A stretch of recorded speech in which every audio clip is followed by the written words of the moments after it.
नसाव्या तर त्या मूर्तीत प्राण असावा, प्राण प्रतिष्ठा असावी, म्हणजे तुमच्या पानाची प्रतिष्ठा पणाला लागावी आणि तुम्ही एकत्र यावेत।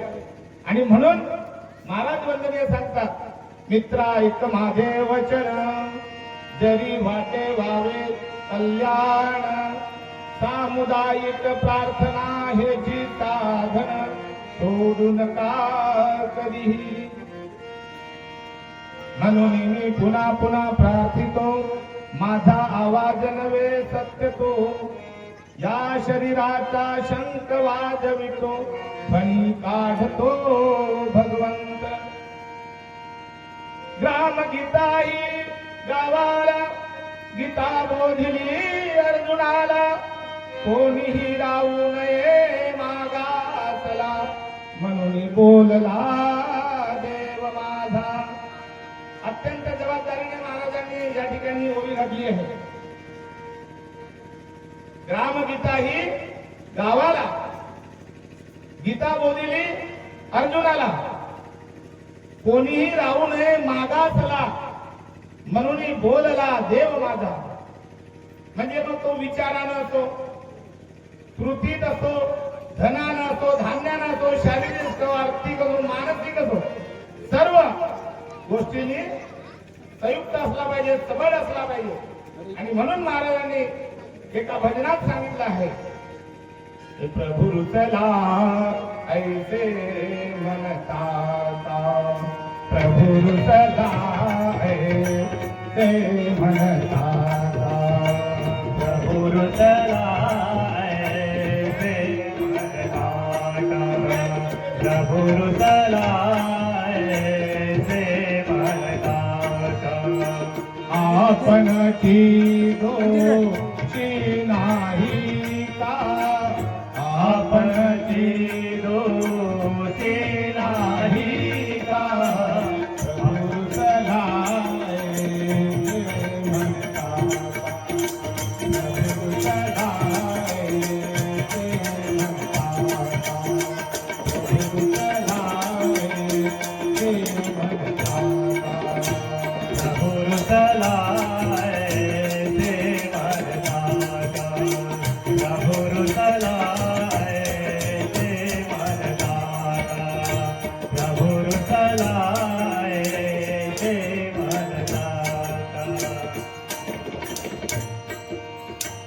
हरिने गीता बोध दिला जो, हरिने गीता बोध दिला जो, ऐका पुरता का होता तो, एका पुरता का होता तो, भारतवासी म्हणून बोलला, भारतवासी म्हणून बोलला, हे अजूनही कळले नाही बा, प्रभु चला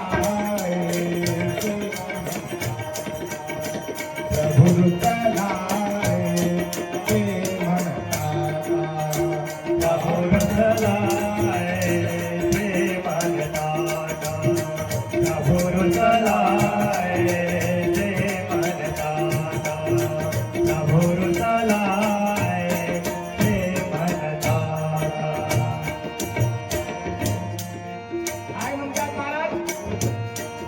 हरिने गीता बोध दिला जो, एका पुरता का होता तो, सर्वांसाठीच होता, एका अर्जुनासाठी नव्हता, सर्वांसाठीच होता। अत्यंत जबाबदारीने विधान करतात महाराज। तो म्हणतो अर्जुन व्हास गळे, तो म्हणतो अर्जुन व्हास गळे, तो म्हणतो अर्जुन व्हास गळे, विसरुया अंतरीचे काळे, विसरुया अंतरीचे काळे, या गोपिंनो या गोपाळांनो, या गोपिंनो या गोपाळांनो,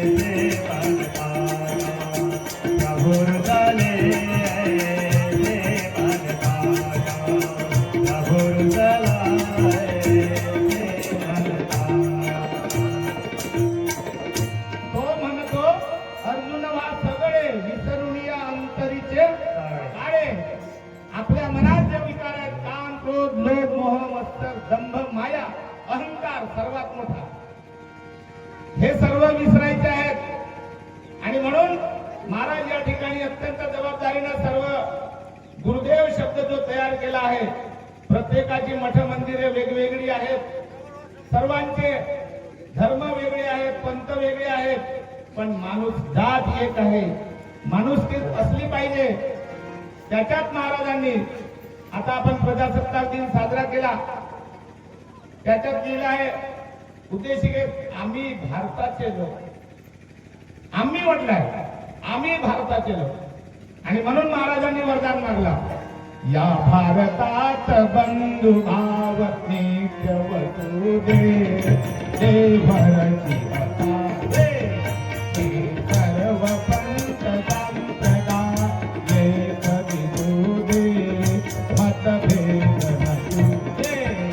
या भारतात बंधु भाव नित्य वसू दे, देवरची कथा दे, हे सर्व पंथ संप्रदाय एक विसू दे, मतभेद नसू दे. आम्रोत सुखे गरीब अमीर एक मतानी, नालोत सुखी गरिबी अमीर एक मताने, मग हिंदू असो ख्रिश्चन वा होई सदानी. मग हिंदू असो ख्रिश्चन वा होई सलामी. स्वातंत्र्य सुखाया सकला माझी वसू दे, देवरची आशा दे. या भारतात बंधु भाव नित्य वसू दे, देवरची कथा दे, हे सर्व पंथ संप्रदाय एक दिसू दे, मतभेद नसू दे. म्हणून आपल्या भारतात त्या संविधानात लिहिलं आहे, दर्जाची व संधीची समानता. दर्जाची म्हटलंय, दर्जाची व संधीची समानता. सर्वांना सारखी समानता पाहिजे. गरीब श्रीमंत म्हटलंय का? महाराजांच्या प्रार्थनेत सबके लिए खुला है मंदिर ये हमारा. तिथे कोणीही जाती नाही, पंथ नाही, भेद नाही, गरीब नाही, श्रीमंत नाही, व्यसनी नाही, दुर्व्यसनी नाही, कोणीही येऊन बसेल अशी व्यवस्था. व्यसनी जरी आला तर काही दिवसांना येईल येईल येईल, हळूहळू परिवर्तन होईल. कारण मानव पशी येणे तरी आला, नराता नारायण होणे त्याला, क्रमाक्रमाने सावरीला संस्कार देऊन. डार्विनचा सिद्धांत आहे, मनुष्य हा पूर्वी वानर स्वरूपी सदृश मनुष्य होता, सेफ्टी होती, होमोसेप्टियन असं काहीतरी शब्द आहे ना भौगोलिक, तसा सदृश मनुष्य होता. आणि म्हणून क्रमाक्रमानं संस्कार देऊन सावरीला इतका मोठा सोपा आणि साधा तत्वज्ञान महाराजांनी सांगितलं आहे. कारण त्या काळात भगवद्गीता प्राकृत होती, संस्कृत मध्ये होती. आपले लोक अडाणी होते. ज्ञानेश्वरी महाराजांनी त्याची ज्ञानेश्वरी लिहिली, ती सोप्या भाषेत केली. त्यानंतर शेवटचे म्हणे ज्ञानेश्वर महाराजापासून जे नागपंथीय म्हणतात ते शेवटचे म्हणे तुकडोजी महाराज. तुकडोजी महाराज सुद्धा वारकरी संप्रदाय होते. कारण 1953 साली जी ग्रामगीता लिहिली, पंढरपूरच्या क्षेत्रात चंद्रभागेच्या तिरीच लिहिली आहे. बऱ्याच लोकांचा गैरसमज आहे मित्र, त्या वारकरी संप्रदायात महाराज नव्हते. कारण कदाचित वाटलं असेल त्यावेळेस मंदिरात जर माणसं जात नाही त्यावेळेस त्या मूर्तीजवळ धूळ कचरा बसलेली असते.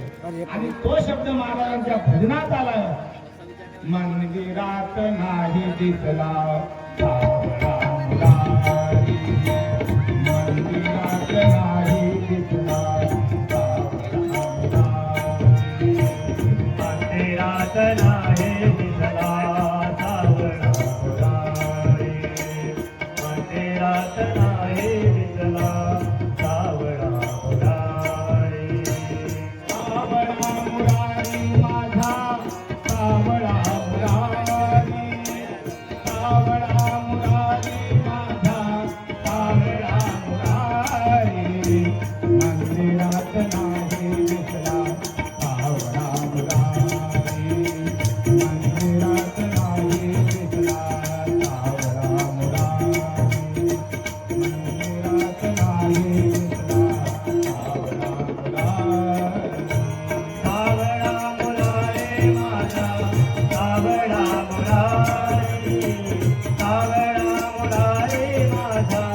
मुरारे अंधेरात नाही दिसला सावळा मुरारे अंधेरात नाही दिसला सावळा मुरारे अंधेरात नाही दिसला सावळा मुरारे.